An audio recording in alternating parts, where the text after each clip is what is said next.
আজকে আপনাদের দেখাচ্ছি লজ্জাপতি, যেটা জল লজ্জাপতি।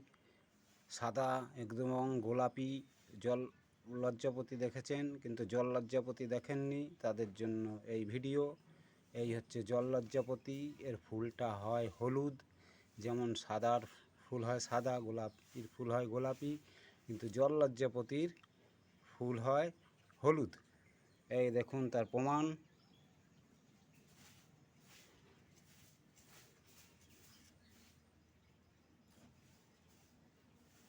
এ হচ্ছে জল লজ্জাপতি, কীভাবে পাতাগুলো বন্ধ হয়ে যাচ্ছে দেখুন। যদি কারো জল লজ্জাপতির চারা লাগে আমাকে কমেন্ট করে জানাবেন। একটা চারার দাম ১,৫০০ টাকা। যদি কারো দরকার পড়ে নিতে পারেন। থ্যাংক ইউ, ধন্যবাদ।